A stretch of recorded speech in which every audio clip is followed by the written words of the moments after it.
Morning student, कैसे हैं आप सभी। मैं धर्मेंद्र भारद्वाज आपका फिर से स्वागत करता हूं अपनी क्लासेस में। तो जैसा कि हम लास्ट चैप्टर पढ़ चुके हैं लाइंस एंड एंगल्स, हमारा जो लास्ट चैप्टर था लाइंस एंड एंगल्स, जो कि हमने कंप्लीट कर लिया है और आई होप कि आपके सारे डाउट्स यहाँ पे क्लियर हो चुके होंगे। ठीक है, तो अब इस चैप्टर के बाद जो अपनी क्लास का 9th क्लास का जो सबसे टफ चैप्टर माना जाता है, जिसमें बच्चे बहुत सारे कंफ्यूज रहते हैं, वो आता है ट्रायंगल्स।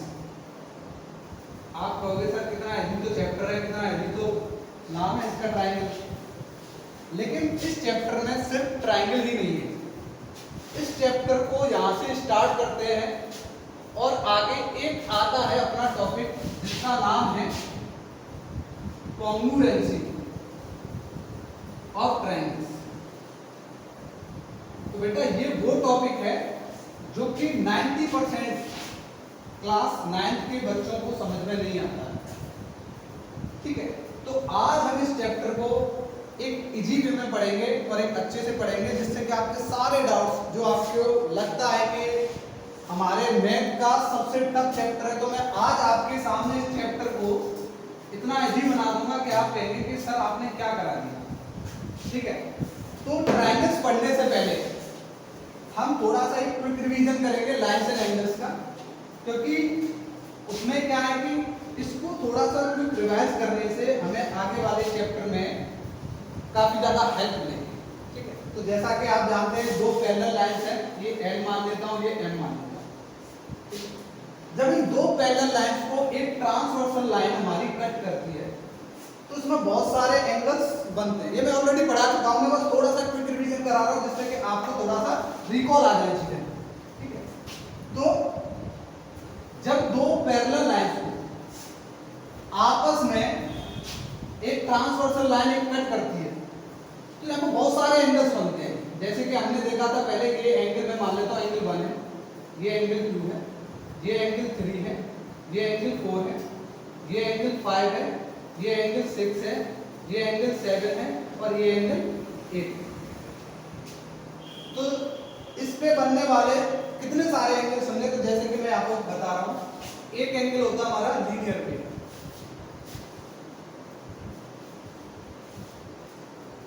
क्या होता है? Linear pairs of angles.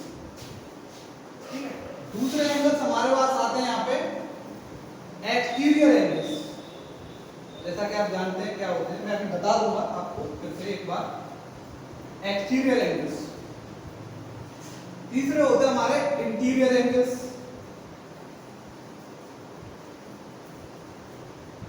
ठीक है, चौथे होते हैं हमारे ऑल्टरनेटिव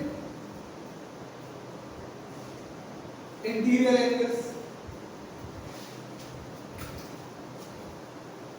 आज कुछ याद आ रहा है आपको? जैसे कि हम ऑलरेडी पढ़ ही चुके हैं, बस थोड़ा सा कुछ रिवाइज करा रहा हूं मैं आपको।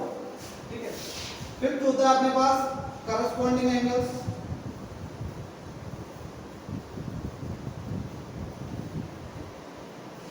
सिक्स होते हैं अपने पास वर्टिकली अपोजिट एंगल्स।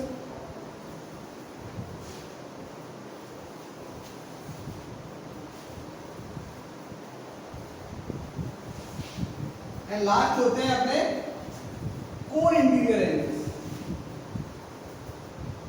को इंटीरियर एंगल्स। तो स्टार्ट करते हैं धीरे धीरे। लीनियर पेयर्स क्या होते हैं? लीनियर पेयर्स ऐसे एंगल जो एक स्ट्रेट लाइन पे एक कॉमन आर्म के साथ बन रहे होते हैं, यानी ऐसे दो एडजेसेंट एंगल जिनकी नॉन कॉमन आर्म एक स्ट्रेट लाइन बनाती हो, उनको बोलते हैं लीनियर पेयर। और इनका जो सम होता है वो कितना होता है? 180 डिग्री। क्या? Angle 1 plus angle 2 equals to 180 degree. ठीक है, अब एक्सटीरियर एंगल्स क्या होते हैं? तो आप जब देखोगे एक्सटीरियर एंगल के बारे में, तो ये हमारी एक स्ट्रेट लाइन है, तो इससे ऊपर वाले और इस नीचे वाली लाइन के नीचे वाले वो सारे हमारे कैसे एंगल है? एक्सटीरियर एंगल्स है। ठीक है, इंटीरियर एंगल्स क्या होते हैं? तो लाइन के इस वाली लाइन के अंदर वाला पार्ट और इस वाली लाइन के अंदर वाला पार्ट, कौन कौन से एंगल आ रहे हैं? Angle 3, angle 4, angle 6 and angle 5। ये सारे कौन से एंगल हैं? Interior angle, angle 3 and angle 4 and angle 5 and angle 6, ठीक है। अब आते हैं ऑल्टरनेटिव इंटीरियर एंगल्स। ऑल्टरनेट का मतलब होता है ये वाला एंगल, जब हमारी दो पैरेलल लाइंस एक ट्रांसवर्सल लाइन के थ्रू कट होती हैं, तो ये वाला एंगल, एंगल 3 हमारा एंगल 5 के इक्वल होगा, एंगल 4 हमारा एंगल 6 के इक्वल होगा। इनको बोला जाता है ऑल्टरनेटिव इंटीरियर एंगल्स, याद आ रहा होगा आपको। फिर आते हैं करस्पॉन्डिंग एंगल्स। करस्पॉन्ड का मतलब क्या होता है, ये याद रखना आपको, सबसे ज्यादा इंपॉर्टेंट वाली चीज है। करस्पॉन्ड का क्या मतलब है, जो कि आपको नेक्स्ट चैप्टर में मिलेगा, ठीक है। और एक हमारा होता है अल्टरनेटिव एंगल्स, ठीक है। ये काफी ज्यादा यूजफुल एंगल्स होते हैं जो कि बहुत सारे चैप्टर्स को कवर करते हैं। जैसे ये लाइन एंगल चैप्टर कवर कर लिया है और ट्रायंगल भी कवर करेंगे ये दोनों एंगल्स, ठीक है। तो करस्पॉन्ड एंगल्स का मतलब होता है कि अगर मैं इस पॉइंट को उठा के इस पॉइंट पर रख देता हूं, इस पॉइंट को उठा के इस पॉइंट पर रख देता हूं, तो जो एंगल एक दूसरे के ऊपर होगा वही हमारे करस्पॉन्डिंग एंगल्स। अब एक आता है सबसे ज्यादा इंपॉर्टेंट, वर्टिकली अपोजिट एंगल। इसका बहुत ज्यादा यूज होने वाला है आपके नेक्स्ट चैप्टर ट्रायंगल में, तो बहुत ज्यादा अच्छे से एक बार समझ लेना। जब हमारी दो स्ट्रेट लाइन, सपोज एक बार को मैं ऊपर वाली लाइन भूल जाता हूं, ये हमारा पोर्शन है ही, ठीक है, इस वाले पोर्शन को देखो। तो जब दो स्ट्रेट लाइन एक दूसरे को कट करती हैं, दो स्ट्रेट लाइन एक दूसरे को कट करती हैं, तो ये वाला एंगल इसके इक्वल होता है, ये वाला एंगल इसके इक्वल होता है। मान लो मैंने इस तरीके से मिरर रख देता हूं, तो ये वाला एंगल इसके अपोजिट, ये वाला एंगल इसके अपोजिट, इसलिए इसको बोलते हैं वर्टिकली अपोजिट एंगल। सेम इस वाले पॉइंट पे कर लो, ये वाला एंगल इसके इक्वल, ये वाला एंगल इसके इक्वल, यानी एंगल 1 एंगल 3 के इक्वल, एंगल 2 एंगल 4 के इक्वल। सेम इसी में एंगल 5 एंगल 7 के इक्वल, एंगल 6 एंगल 8 के इक्वल। वो इंटीरियर एंगल होते हैं हमारे, ये जो अंदर वाले दो एंगल है, जैसे यू बना दो, यहाँ से ऐसे करके यू बना दो, एंगल 4 और एंगल 5, इन दोनों को बोला जाता है को इंटीरियर, और इन दोनों का सम अगर हम करेंगे तो कितना आता है, 180 डिग्री, ठीक है। इनको सप्लीमेंट्री एंगल भी बोला जाता है। तो ये क्विक रिवीजन था, और आपको सिर्फ फोकस करना है अगले चैप्टर के लिए वर्टिकली अपोजिट एंगल पे और एक अल्टरनेटिव इंटीरियर एंगल, ठीक है। तो चलिए हम अपना नेक्स्ट चैप्टर स्टार्ट करते हैं, जो कि है ट्रायंगल्स। और ट्रायंगल्स के बारे में शायद आप अच्छे तरीके से जानते होंगे, मुझे लगता है कि आप बहुत अच्छे तरीके से जानते होंगे कि टाइप्स ऑफ ट्रायंगल कितने होते हैं, ठीक है। तो थोड़ा सा मैं आपको बता देता हूँ हल्का सा ट्रायंगल्स के बारे में। ट्रायंगल्स क्या होता है? Triangle is the part of polygon. इसका पार्ट होता है पॉलीगन। पॉलीगन क्या होता है सर? एक ऐसी क्लोज फिगर जो स्ट्रेट लाइन से बनकर मिली होती है, एक ऐसी क्लोज फिगर जो स्ट्रेट लाइन से मिलकर बनी होती है। तो मैं अगर बात करूं ट्रायंगल्स की, तो कोई तो बना देगा सर ये भी ट्रायंगल है, सर ये भी ट्रायंगल है, सर ये भी ट्रायंगल है, सर ये भी ट्रायंगल है। ट्रायंगल मतलब आप बना तो रहे हो, ये सारी शेप बना रहे हो अलग अलग, लेकिन आपको पता है कि ट्रायंगल की बात हो रही है तो एक साइड, दो साइड, तीन साइड बना रहे हो। हर फिगर में आप कितनी साइड बना रहे हो? 3 साइड्स। तो इसका मतलब क्या होता है कि ट्रायंगल कैसे डिफाइन किया गया है? तो ट्रायंगल डिफाइन किया गया है कि एक क्लोज्ड फिगर, कैसी फिगर? क्लोज्ड फिगर जो कि 3 साइड्स से मिलकर बनी हो, 3 साइड से मिलकर बनी हो, लेकिन कैसी हो? क्लोज। अब देखो मैं बनाने की कोशिश करूं, मैंने एक साइड बना दी, 2 साइड बना दी, तीसरी में कैसे मिलाऊंगा? इसको इससे मिलाऊंगा, ठीक है। लेकिन ये कैसी साइड है? स्ट्रेट लाइन है। कैसी है? Straight line. तो हमेशा याद रखना, कहीं आप बना दो, मैंने एक बना दी, सर ये भी तो बना सकते नहीं, ये क्या है? ये होता है बेटा कर्व। तो स्ट्रेट लाइन नहीं है, तो हमेशा याद रखना 3 साइड्स। कैसी साइड्स होनी चाहिए? स्ट्रेट। कैसी साइड्स होनी चाहिए? स्ट्रेट साइड, ठीक है। तो ये होगा ट्रायंगल। अब मैं बात करूं टाइप्स की कि कितने टाइप से हम ट्रायंगल्स को समझ सकते हैं, ठीक है। तो मुझे लगता है कि आप इक्विलैटरल ट्रायंगल होता है, आइसोसेलेस ट्रायंगल होता है, राइट एंगल भी ट्रायंगल होता है। लेकिन ट्रायंगल को हम डिवाइड करते हैं दो बेसिस पे। एक होता है अपना ऑन द बेसिस ऑफ क्या, किसकी बात चल रही थी, साइड की, तो on the basis of sides. अब सर बात तो है, अब दूसरा टाइप क्या है, अब यहां पर हम पढ़ ही रहे हैं क्या, ट्राई मतलब तीन, एंगल्स किसकी बात हो रही है, एंगल्स की, तो on the basis of angles, ठीक है। यानी कितने टाइप के हो गए triangle, on the basis of sides और on the basis of angles. Sir आप तो बार बार बढ़ाते जा रहे हैं, लेकिन ऐसा नहीं। देखो एक चीज को समझने के लिए हमें थोड़ा सा बैकवर्ड जाना पड़ता है। देखो अगर हमें कोई भी चीज को, मतलब जैसे एक एग्जांपल के तौर पे मैं आपको बताऊं, अगर हमें कोई खाई को छलांग लगानी है तो थोड़े से 2 स्टेप पीछे लेने पड़ते हैं, क्योंकि वो छलांग हमारी मजबूत होती है। तो सेम इसी को मैं कवर आपको करा रहा हूं, आपको लग रहा हो सर क्या है, तो हमें बताइए, लेकिन इस तरीके से आपके माइंड में अगर बैठ जाए तो आप जिंदगी भर ये आपके माइंड से नहीं निकलेगा, ट्रस्ट मी, ठीक है। तो थोड़ा सा 2 मिनट और वेट करिए आप। On the basis of sides और on the basis of angles, तो साइड्स के बेसिस पे हमारे 3 तरीके के ट्रायंगल होते हैं। पहला ट्रायंगल होता है क्या, equilateral triangle.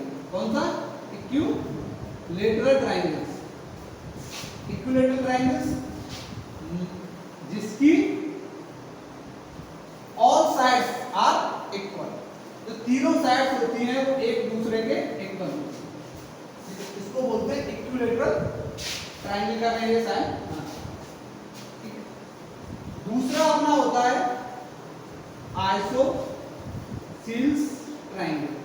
Sir isosceles triangle पता होगा क्या आपको, तो आइसोसेलेस ट्रायंगल ऐसा ट्रायंगल जिसकी 2 साइड्स इक्वल हो, ये वाली साइड इसकी, ठीक है। तीसरे की बात अगर मैं करूं तो एक होता है क्या, स्केलर ट्रायंगल। कौन सा ट्रायंगल, स्केलर ट्रायंगल, जिसकी एक भी साइड इक्वल ना हो, सारी साइड्स कैसी हो, डिफरेंट हो। ये साइड ये छोटी है, ये छोटी है, बड़ी, ठीक है। तो साइड के बेसिस पे 3 तरीके, इक्विलैटरल, आइसोसेलेस और स्केलर, ठीक है। अब हम पढ़ेंगे on the basis of angle के बेसिस पे। अब एंगल के बेसिस पे भी हमारे पास 3 तरीके के ट्रायंगल होते हैं।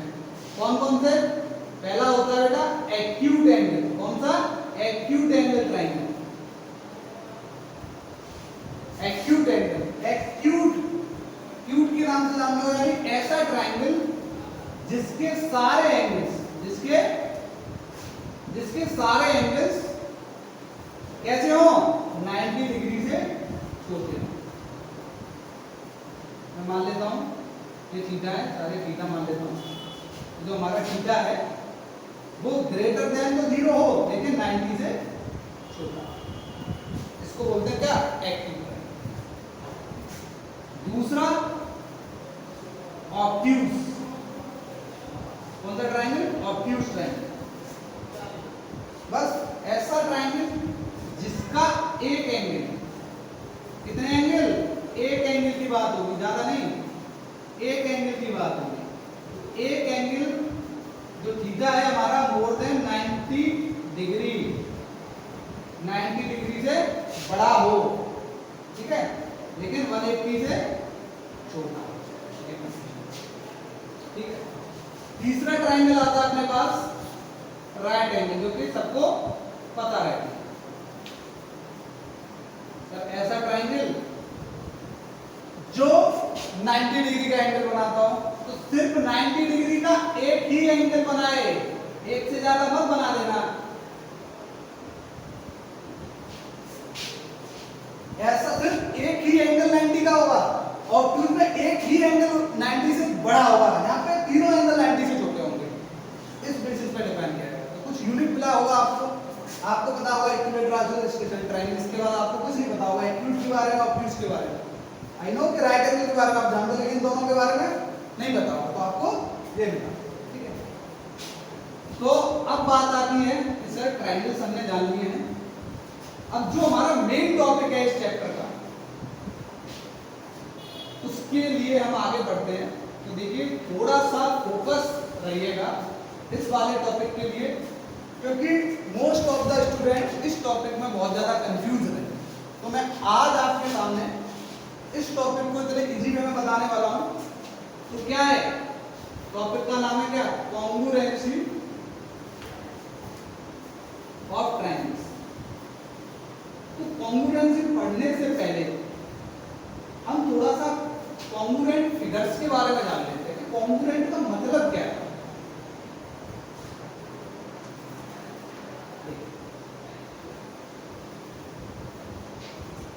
कॉन्ग्रुएंट का मतलब मैं आपको बताऊं कि सपोज ये आप मेरा हाथ देख रहे हैं, ठीक है, इधर हमारा थंब है, इधर हमारा स्मॉल फिंगर। अगर मैं इस पे ये अपना हैंड ऐसे रख दूं, एग्जैक्ट ऊपर रख दूं, तो क्या आपको मेरा पीछे वाला हाथ दिखाई दे रहा है? नहीं दिखाई दे रहा। तो जब एक चीज दूसरी चीज को या एक फिगर दूसरे फिगर को सुपर इम्पोज कर लेता है, एक दूसरे को पूरा कंप्लीट ढक लेता है। अगर मैं आपकी भाषा में बताऊं तो एक दूसरे को आपस में ढक लेते हैं, तो वो कैसे होते हैं? इक्वल होते हैं। तो वही इक्वल को बोला जाता है कॉन्ग्रुएंट फिगर। तो अगर आप यहाँ देखोगे तो दोनों मेरे हाथ जो है वो कॉन्ग्रुएंट फिगर कहला रहे हैं, ठीक है। देखो मैं एक एग्जांपल और देता हूं आपको कि यहाँ पे मैंने एक ट्रायंगल बनाया, ट्रायंगल छोड़ो, मैं एक सर्कल ड्रॉ करता हूं 2 सेंटीमीटर रेडियस, ठीक है। सेम सर्कल एक और ड्रॉ करता हूं जिसका भी रेडियस कितना हो 2 सेंटीमीटर। तो जब आप इस सर्कल को सर्कल 2 सर्कल 1, जब आप सर्कल 2 को सर्कल 1 को उठा के रख दोगे तो आप देखोगे कि ये एग्जैक्टली सर्कल 2 सर्कल 1 को ओवरलैप कर गया है, उसके ऊपर आ गया है, और आप फिर सर्कल 1 को नहीं देख पाएंगे। इसका मतलब ऐसी फिगर्स जो आपस में कैसी हो? इक्वल। कैसी हो? इक्वल हो, पहली चीज।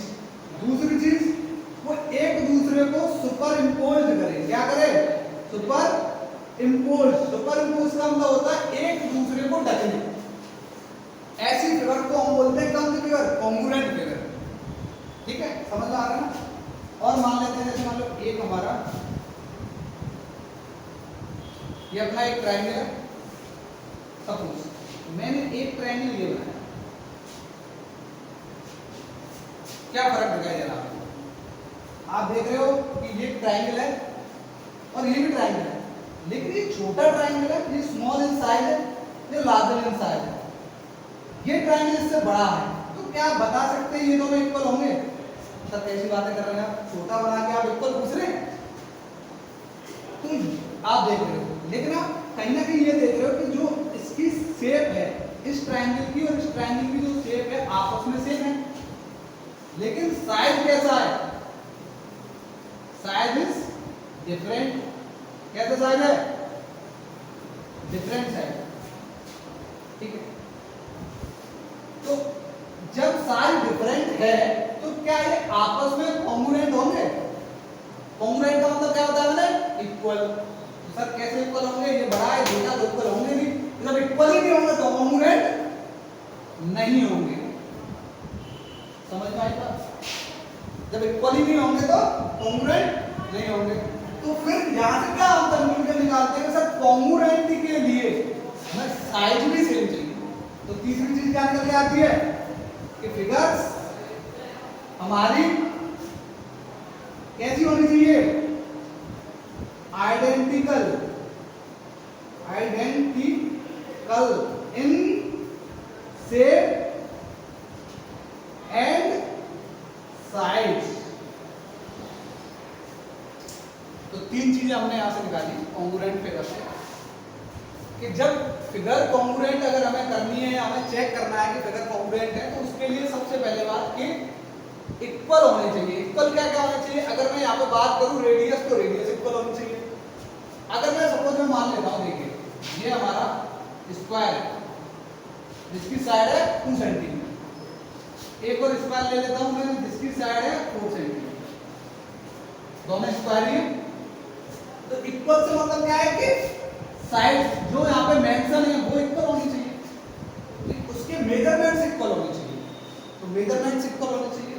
दूसरी बात सुपर इम्पोज, अगर मैं इस वाले स्क्वायर को इस पे रखता हूं तो ये कैसे आ जाएगा, तो सुपर इम्पोज क्या हुआ, ये तो ढका ही नहीं, ये तो दिख रहा है, देखो ये वाला पार्ट किसका है, नीचे वाले का, ये तो दिख रहा है, तो सुपर इम्पोज हुआ ही नहीं, तो इसका मतलब ये कॉन्ग्रुएंट फिगर नहीं। तीसरा आता है हमारा क्या, identical in shape and size. Identical shape and size मतलब कि अगर मैं स्क्वायर बना रहा हूं या रेक्टेंगल बना रहा हूं, तो अगर मैं ये मान लेता हूं रेक्टेंगल है, इसका ये 2 सेंटीमीटर है, ये 3 सेंटीमीटर, तो सेम इधर ही होना चाहिए 2 सेंटीमीटर और 3 सेंटीमीटर। ये होता है आइडेंटिकल शेप एंड साइज। इसकी एजेस भी कैसी है, इक्वल है, मेजरमेंट भी इक्वल है और एरिया भी इक्वल होगा। बात समझ में आई? ठीक है, तो अब हम पढ़ते हैं इसके बारे में, कॉन्ग्रुएंट फिगर के बारे में हम जान चुके हैं। अब बात आती है कॉन्ग्रुएंट ट्रायंगल्स के बारे में, जो कि मेन टॉपिक है अपना।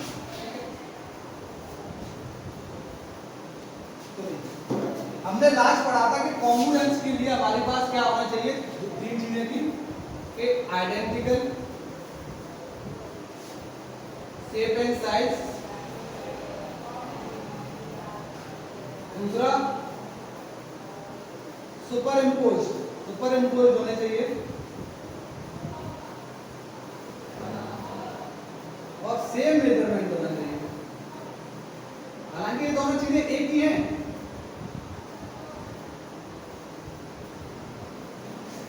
ये थी फिगर्स के लिए। कोई भी फिगर्स को अगर हमें चेक करना है कि वो कॉन्ग्रुएंट होंगे, इक्वल होंगे या नहीं होंगे, तो ये 3 चीजें फॉलो आप कर लें। लेकिन अब पढ़ते हैं हमें किसके बारे में, ट्रायंगल्स के बारे में, कॉन्ग्रुएंसी ऑफ ट्रायंगल्स। तो देखना है, मैं एक ट्रायंगल बनाता हूं ए बी सी, एक ट्रायंगल बनाया मैंने पी क्यू आर, हमारे पास 2 ट्रायंगल है। अब क्या कंडीशन है, ड्राइंग पर मत जाना, थोड़ी सी खराब है मेरी, ठीक है, लेकिन कंडीशंस क्या है देखिए। 2 ट्रायंगल्स को कॉन्ग्रुएंट करने के लिए हमने क्या देखा, आइडेंटिकल शेप होनी चाहिए। अब शेप के लिए क्या जरूरी है, देखिए जो साइड ये है वो साइड ये होनी चाहिए। मैं मान लेता हूँ ये अगर हमारी 5 सेंटीमीटर है, ये हमारी सपोज 4 सेंटीमीटर है, ये हमारी मान लेता हूँ एग्जाम्पल के तौर पे ये मान लो हमारी 7 सेंटीमीटर, तो सेम यही मेजरमेंट इसका होना चाहिए भाई, कॉन्ग्रुएंट करने के लिए, इक्वल करने के लिए सेम मेजरमेंट होना चाहिए। अब सर मेजरमेंट तो सेम हो गया, अब बात भाई ट्रायंगल में सिर्फ साइड तो है नहीं, एंगल्स भी होते हैं। तो एक एंगल हमारा मान लेता हूं एंगल 1 ये है, एंगल 2 ये है, एंगल 3 ये है, यहां पे मान लेता हूं एंगल 4 है, एंगल 5 है और एंगल 6 है। तो अब इसके लिए क्या क्या जरूरी है, देखिए साइड तो हमें मिल गई, सेम है, तो क्या एंगल भी सेम है, जी यहां पर तो बताया नहीं है, मैंने खाली इसको नेम दिया है। तो कॉन्ग्रुएंस के लिए तो क्या क्या क्राइटेरिया है ट्रायंगल की कॉन्ग्रुएंसी के लिए, इसको रख कर देता हूं। तो क्राइटेरिया क्या है, criteria of congruency of triangle. जब 2 ट्रायंगल्स को कॉन्ग्रुएंट करने के लिए यानी इक्वल करने के लिए हमारे पास देखिए साइड्स इक्वल होनी चाहिए और एंगल्स इक्वल होने चाहिए। क्या होनी चाहिए, पहला क्या है, all the sides of both the triangles are equal.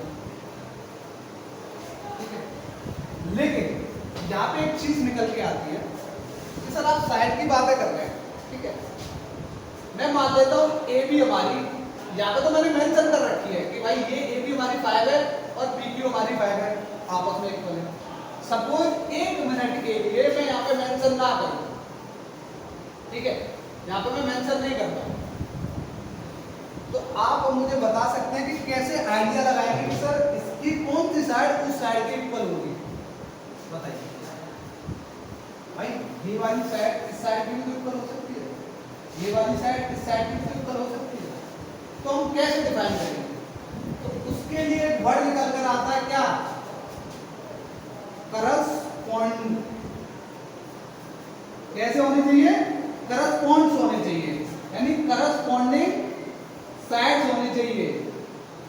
कैसी साइड्स होनी चाहिए? करस्पॉन्डिंग। यानी अगर मैं इस फिगर को उठा के इस फिगर पे रखता हूं तो एग्जैक्ट एक साइड, जो साइड जिस साइड के ऊपर होगी वही आपस में कैसी होंगी? Corresponding sides. वही साइड्स कैसी होंगी? इक्वल। जो एंगल जिस एंगल के ऊपर होगा वही कैसे एंगल होंगे? Corresponding angles. समझ में आई बात? तो यहाँ पे क्या लिखना ठीक रहता हमारा कि ऑल द करस्पॉन्डिंग साइड्स। कैसी sides? Corresponding sides.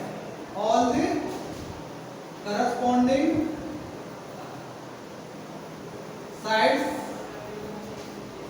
Of both the triangles कैसी होनी चाहिए? Are equal. कैसी होनी चाहिए? Equal.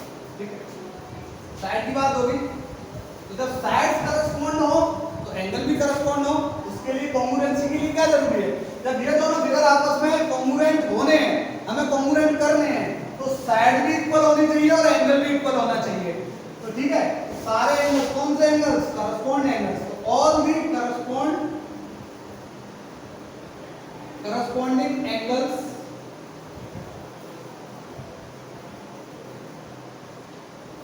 of both the triangle are equal। दो कंडीशन तो हमें मिल गई ट्रायंगल के लिए। कैसी? कि साइड्स करस्पॉन्डिंग साइड्स इक्वल होनी चाहिए और करस्पॉन्डिंग एंगल इक्वल होनी चाहिए। ठीक है, तीसरी चीज वही सेम चीज आती है, कौन सी? कि कैसे होने चाहिए? Superimposed. कैसे? Both the triangles are superimposed। ठीक है, करस्पॉन्डिंग साइड्स इक्वल होंगी हमारी, करस्पॉन्डिंग एंगल इक्वल होंगे हमारे। ठीक है, यहाँ पे लिख लेते हैं हम दोनों। ये दोनों ट्रायंगल को, यानी ट्रायंगल ABC कॉन्ग्रुएंट कब होंगे? तो सबसे पहले बात आती है कॉन्ग्रुएंट। तो सबसे पहले सिंबल जानिए कॉन्ग्रुएंसी का। कैसे लिखते हैं हम सिंबल को? सिंबल कॉन्ग्रुएंसी का सिंबल होता है इक्वल और ये सिमिलर वाला। ये होता है अपना कॉन्ग्रुएंसी का सिंबल। तो ये ट्रायंगल अगर ट्रायंगल PQR के कॉन्ग्रुएंट होगा तो उसके लिए क्या कंडीशन है हमारी? कि AB हमारी बराबर होनी चाहिए किसके? PQ के। क्यों? क्योंकि ये साइड इसके बराबर क्यों है? क्योंकि ये दोनों करस्पॉन्डिंग साइड्स हैं। अगर मैं इसको उठा के इस पर रख दूंगा तो बस यही वाली साइड इस साइड के ऊपर आएगी, ये वाली नहीं आएगी। समझ में आ रहा है? तो ये वाली साइड इसके ऊपर आएगी। तो AB हमारी PQ के बराबर होनी चाहिए, BC हमारी QR के बराबर होनी चाहिए, AC हमारी PR के बराबर। ये हमारी क्या है? Sides. All the corresponding sides are equal. पहली कंडीशन। दूसरी कंडीशन, एंगल 1 हमारा एंगल 4 के बराबर होना चाहिए, एंगल 2 हमारा एंगल 5 के बराबर होना चाहिए, एंगल 3 हमारा एंगल 6 के बराबर होना चाहिए। ये कौन क्या है? एंगल्स। बस अगर ये सारी चीजें फॉलो हो रही है तो ट्रायंगल कॉन्ग्रुएंट है। ये ट्रायंगल कॉन्ग्रुएंट है तो ये सारी चीजें फॉलो होनी चाहिए। समझ आई बात? ठीक है, एक बार और फिर से समझा देता हूं कि अगर ये ट्रायंगल इसके कॉन्ग्रुएंट होगा तो उसके लिए क्या क्या जरूर है कि करस्पॉन्डिंग साइड्स इक्वल होनी चाहिए और करस्पॉन्डिंग एंगल्स इक्वल होना चाहिए। तो यहाँ पे एक चीज निकल के आती है जो कि आपके जनरली 1 मार्क्स में पूछी जाती है कि सपोज अगर ट्रायंगल कॉन्ग्रुएंट है, ये हमारे ट्रायंगल कॉन्ग्रुएंट है, मैं मान लेता हूं, ठीक है, एग्जांपल के तौर पे मान लेता हूं कि ये हमारे ट्रायंगल कॉन्ग्रुएंट है, यानी ट्रायंगल एबीसी कॉन्ग्रुएंट है ट्रायंगल पीक्यूआर है। तो क्या इसका एरिया इस ट्रायंगल के एरिया के इक्वल होगा? बताइए भाई। अगर ट्रायंगल कॉन्ग्रुएंट है तो मैंने क्या बताया, कॉन्ग्रुएंट का मतलब इक्वल। भाई जब साइड इक्वल है, एंगल्स इक्वल है, तो भाई एरिया भी तो इक्वल होगा। तो यहां से एक बात निकल के आई कि जब कोई भी फिगर आपस में कॉन्ग्रुएंट है, इक्वल है, तो उनका एरिया भी आपस में बराबर हो। लेकिन एक चीज यहाँ पे कंफ्यूजन पैदा करती है हमारी।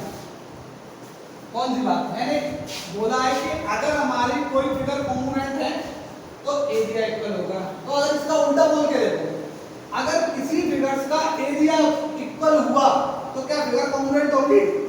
ये हमें समझना है।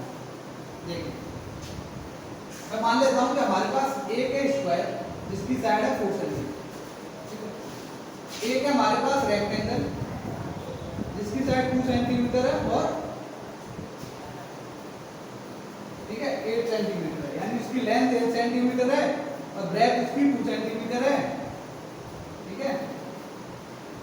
और यहाँ पे स्क्वायर की साइड 4 सेंटीमीटर, तो इसका एरिया क्या होगा स्क्वायर का? 16 centimetre square, side into side.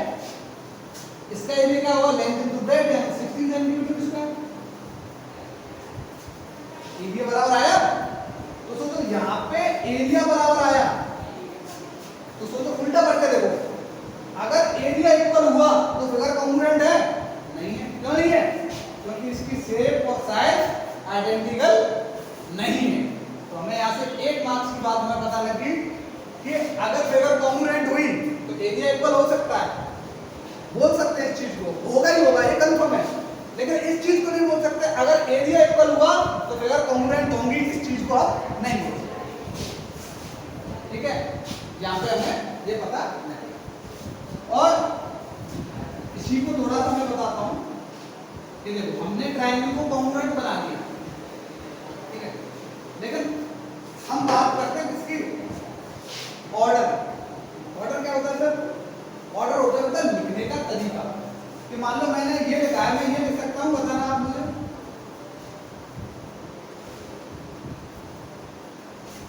मैंने यहाँ पे लिखा ट्रायंगल एबीसी कॉन्ग्रुएंट है क्यूपीआर के, और मैं यहाँ पे बात कैसी कर रहा था, ये सारी कैसी चीजें होनी चाहिए? करस्पॉन्डिंग। कैसी होनी चाहिए? करस्पॉन्डिंग, ठीक है।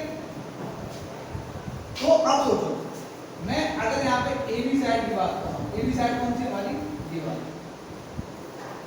और यहाँ पे पहले क्या आ रही है? यूपी। यूपी कौन सी है? ये वाली, ठीक है। ये तो भाई करस्पॉन्डिंग साइड। यहाँ पे बीसी की बात आ रही है, बीसी हमारी है। यहाँ पे पीआर की बात आ रही है, पीआर हमारी है। तो क्या करस्पॉन्डिंग साइड है? ये वाली साइड इसके करस्पॉन्ड है? नहीं है। तो हमें ये पता होना चाहिए कि हमें किस तरीके से लिखना है कॉन्ग्रुएंसी को, किस ऑर्डर में लिखना है। तो हमेशा याद रखना कि जो ये पहली दूसरी है वही पहली दूसरी दूसरे ट्रायंगल में होनी चाहिए। जैसे हमने क्या लिखेंगे, ट्रायंगल एबीसी कॉन्ग्रुएंट है कैसे? ए बी सी, ए बी सी, इसी ऑर्डर में चलना है दूसरे ट्रायंगल में। पी क्यू, क्या ट्रायंगल पी क्यू, समझ में आया? ठीक है। तो ये हमारा टॉपिक हुआ कॉन्ग्रुएंसी का। अब इसमें कुछ रहते हैं हमारे मेथड्स कि सर क्या हमें दो फिगर्स को, दो ट्रायंगल्स को कॉन्ग्रुएंट करने के लिए हमें इन सब चीजों की जरूरत पड़ेगी? सर ज्यादा हो जाएगा। सर हमें साइड भी प्रूव करनी है बराबर है, करस्पॉन्डिंग साइड, एंगल भी प्रूव कर, करस्पॉन्डिंग एंगल प्रूव करने हैं इक्वल। तो सर ऐसे करने में बहुत ज्यादा समय लगेगा और कब तक करेंगे इस चीज को? तो ऐसा नहीं है। ट्रायंगल्स को कॉन्ग्रुएंट करने के लिए हमारे पास कुछ मेथड्स हैं, ठीक है। उन मेथड्स की हेल्प से हम ट्रायंगल्स को बहुत इजीली कॉन्ग्रुएंट कर सकते हैं बिना ये सब किए। तीन साइड बराबर करने के लिए, तीन एंगल को बराबर करने से पहले हम कुछ ही साइड्स को लेके और कुछ ही एंगल्स को लेके हम ट्रायंगल्स को कॉन्ग्रुएंट कर सकते हैं। तो सबसे पहला मेथड पढ़ेंगे हम कौन सा, methods of congruency of triangles. ठीक है, तो पहला मेथड आता है हमारा क्या, साइड एंगल साइड, क्या बोलते हैं इसको, साइड एंगल साइड कॉन्ग्रुएंसी। ठीक है सर, ये कैसे, कुछ नहीं भाई, हमने साइड एंगल साइड समझो, चलना देता हूं।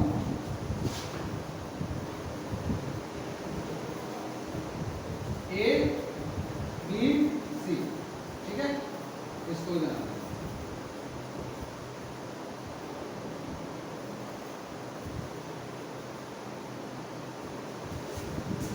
तो दो ट्रायंगल को कॉन्ग्रुएंस सिद्ध करने के लिए, प्रूव करने के लिए हमारा एक पहला मेथड आता है साइड एंगल साइड। सर इससे क्या मतलब है कि देखो दो हमारे पास साइड हो गई, सिर्फ दो साइड, और सिर्फ एक एंगल होगा, एक एंगल, और हमने लास्ट क्या पढ़ा था, तीन साइड को बराबर करना है, तीन एंगल को बराबर करना है, तब ट्रायंगल्स आपस में कॉन्ग्रुएंट होंगे।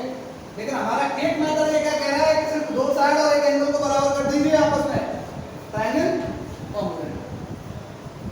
कैसा लगा, सही ना, ठीक है, समझते हैं इस चीज को।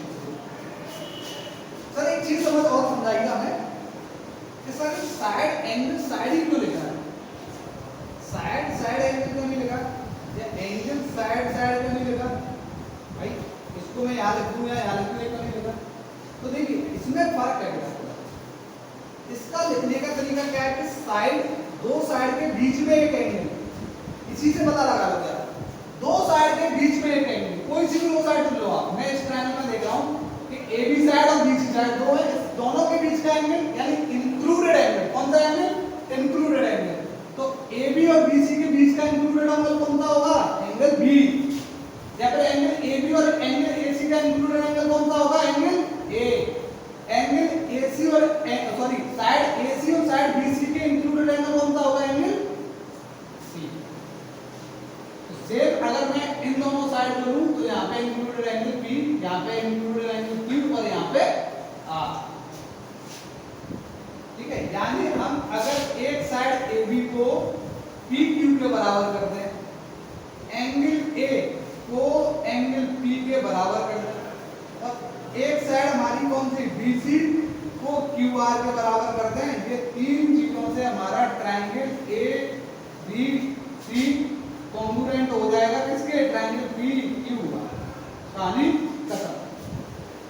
बताइए बस सर, ये साइड इसके प्रूव करनी, बराबर प्रूव करनी है, ये साइड इसके बराबर है, एंगल इसके बराबर, करस्पॉन्डिंग करना है बस, और कुछ दिमाग नहीं लगाना है, फिगर्स में करस्पॉन्डिंग करना है, ये साइड इसके करस्पॉन्डिंग, ये साइड इसके करस्पॉन्डिंग, ये एंगल इसके करस्पॉन्डिंग। और ऐसा नहीं है यही वाला प्रूव करना है, ये इसके बराबर कर दो आप, ये इसके बराबर कर दो, कोई एक एंगल दो साइड जैसे आप बराबर कर दोगे तो ये आपका कॉन्ग्रुएंट हो जाएगा। तो उसके लिए मैं आपको एक हल्का सा एक क्वेश्चन करके बता देता हूं, जो कि हमारा आज के लिए सफिशिएंट रहेगा, और फिर आप आगे के क्वेश्चन लगा पाओगे जो कि आपकी एनसीईआरटी में गिवन है, वो सारे क्वेश्चन आप लगा लो। ठीक है, तो पहला क्वेश्चन क्या कहता है हमारा, देखो एनसीईआरटी का अपना पहला क्वेश्चन है जो कि कह रहा है, क्या कह रहा है, इन क्वाड्रिलेटरल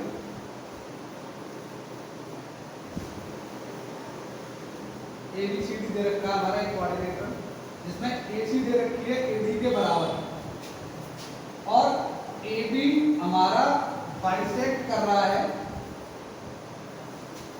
एंगल A को, जो कि फिगर हमारे पास गिवन दे रखा है।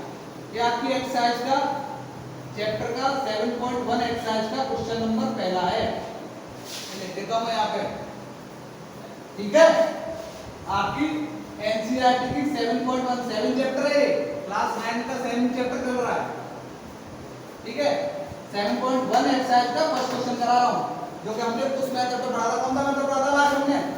साइड एंगल साइड वाला। इसी के बेसिस पे क्वेश्चन है, देखना आप। तो ये फिगर दे रखा हमारे पास,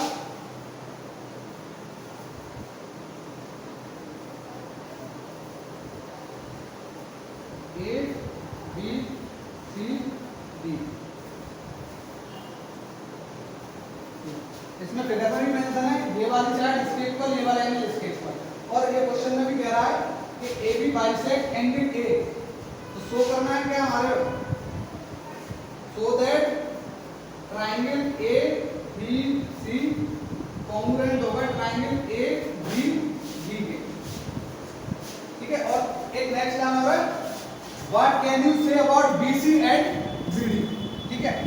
तो ये थोड़ा सा हम आगे करेंगे, पहले इसको हम कॉन्ग्रुएंट बना लें। तो देखिए सबसे पहले हमारे पास फिगर है, तो आप देख रहे हो तो दो ट्रायंगल गिवन है हमारे पास, ए बी सी वाला दे रखा और ए बी डी वाला दे रखा, ठीक है।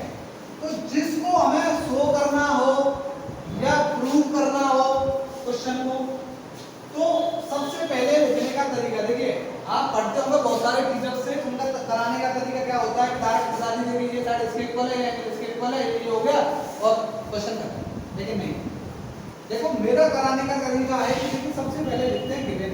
क्या लिखेंगे? गिवन, क्योंकि जैसी आप आदत डालोगे वैसी आपकी हैबिट बनेगी। तो सबसे पहले क्या लिखेंगे? गिवन। तो गिवन हमें क्या है? देखिए सर, गिवन है हमारे पास कि AC और AD हमारे पास बराबर है, ठीक है। और AB बाइसेक्ट कर रही है एंगल A को, भाई AB लाइन एंगल A को बाइसेक्ट कर रही है। तो बाइसेक्ट करने का क्या मतलब है? पहले तो यहाँ पे लिख लो गिवन कि लाइन या segment AB bisect angle A, angle A को बाइसेक्ट कर रही है। तो बाइसेक्ट का क्या मतलब होता है? जब कोई लाइन किसी भी लाइन को, जब कोई लाइन किसी भी लाइन को बाइसेक्ट करे या किसी भी एंगल को बाइसेक्ट करे, तो वो दो बराबर भागों में काट देती है। ऐसे ये एंगल को दो बराबर भागों में θ1 θ1 या θ, ये दोनों एंगल कैसे हो जाएंगे? इक्वल। समझ में आई बात? ठीक है। तो अब AB बाइसेक्ट कर रही है एंगल A को, इट मींस क्या होगा? ये वाला एंगल और ये वाला एंगल बराबर हो गए। तो इस एंगल को लिखने का क्या तरीका होगा? इस एंगल को लिखने का तरीका क्या होगा? एंगल BAD, और इस एंगल को लिखने का क्या तरीका होगा? Angle BAC। दोनों कैसे हैं? बराबर है। क्या है? गिवन दे रखा है, ठीक है। तो बस अब स्टार्ट करें। तो देखेंगे जो हमें प्रूव करना उसी को ले लो। इन triangle ABC and triangle ABD, ठीक है। तो अब देखो ट्रायंगल ABC में आ, ट्रायंगल ABC, मैं इसको यहाँ पे बना लेता हूँ, थोड़ी सी खराब है।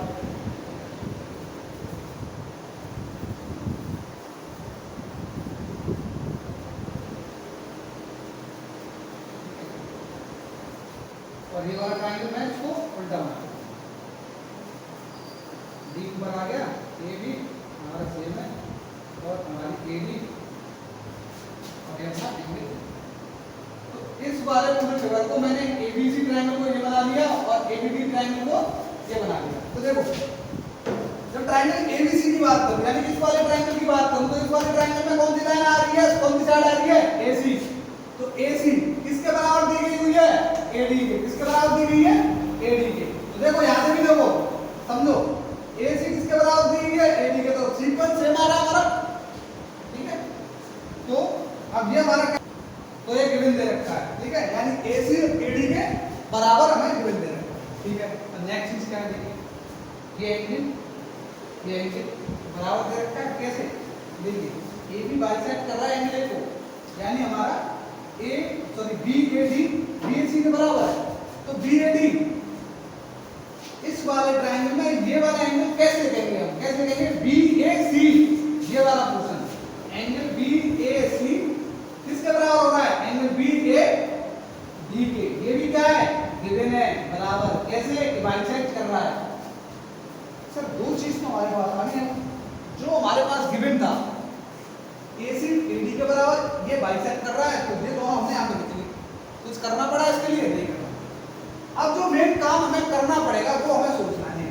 हमने पढ़ा था कि सर हमने मेथड पढ़ा है, कौन सा मेथड पढ़ा है, जब एक साइड उसका इंक्लूडेड एंगल, दूसरी साइड, अब एक साइड, अब एक एंगल, अब ये वाला जो एंगल है और ये वाली साइड है, तो आप खुद सोचो कि ये इंक्लूडेड एंगल किन दोनों साइड के बीच में आएगा।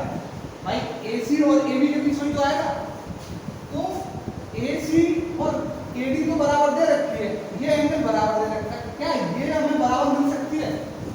सोचो थोड़ा। तो लग रहा है सर इस वाले ट्रायंगल में भी AB आ रहा है और इस वाले ट्रायंगल में भी AB आ रहा है, बस यही पकड़ना था।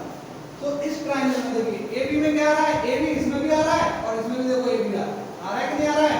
भाई AB इसमें आ रहा है, AB इसमें आ रहा है, तो AB कौन सी साइड है, ये कॉमन साइड है। कैसी साइड है, कॉमन साइड। बस कहानी खत्म भैया। एक साइड हो गया, एक एंगल हो गया, एक साइड हो गई।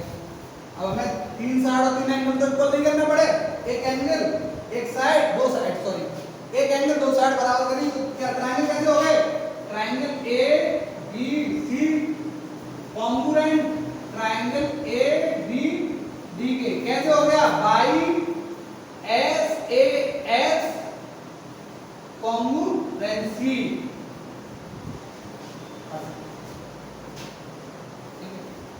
अब हमारा एक लास्ट टॉपिक बचता है जिसका नाम है CPCT। क्या नाम है उसका, CPCT। वो सर करने के लिए क्या करूंगे, देखिए ये यहाँ तक हो गया, तो मैं यहाँ से इसको रख कर देता हूँ, क्योंकि इसका देखिए अगला जो पोर्शन है, चलिए ठीक है अब हम यहीं तक छोड़ते हैं, अगला पोर्शन हम कल पढ़ेंगे। ठीक है, यहाँ तक आई होप कि आपको कुछ समझ में आ गया होगा।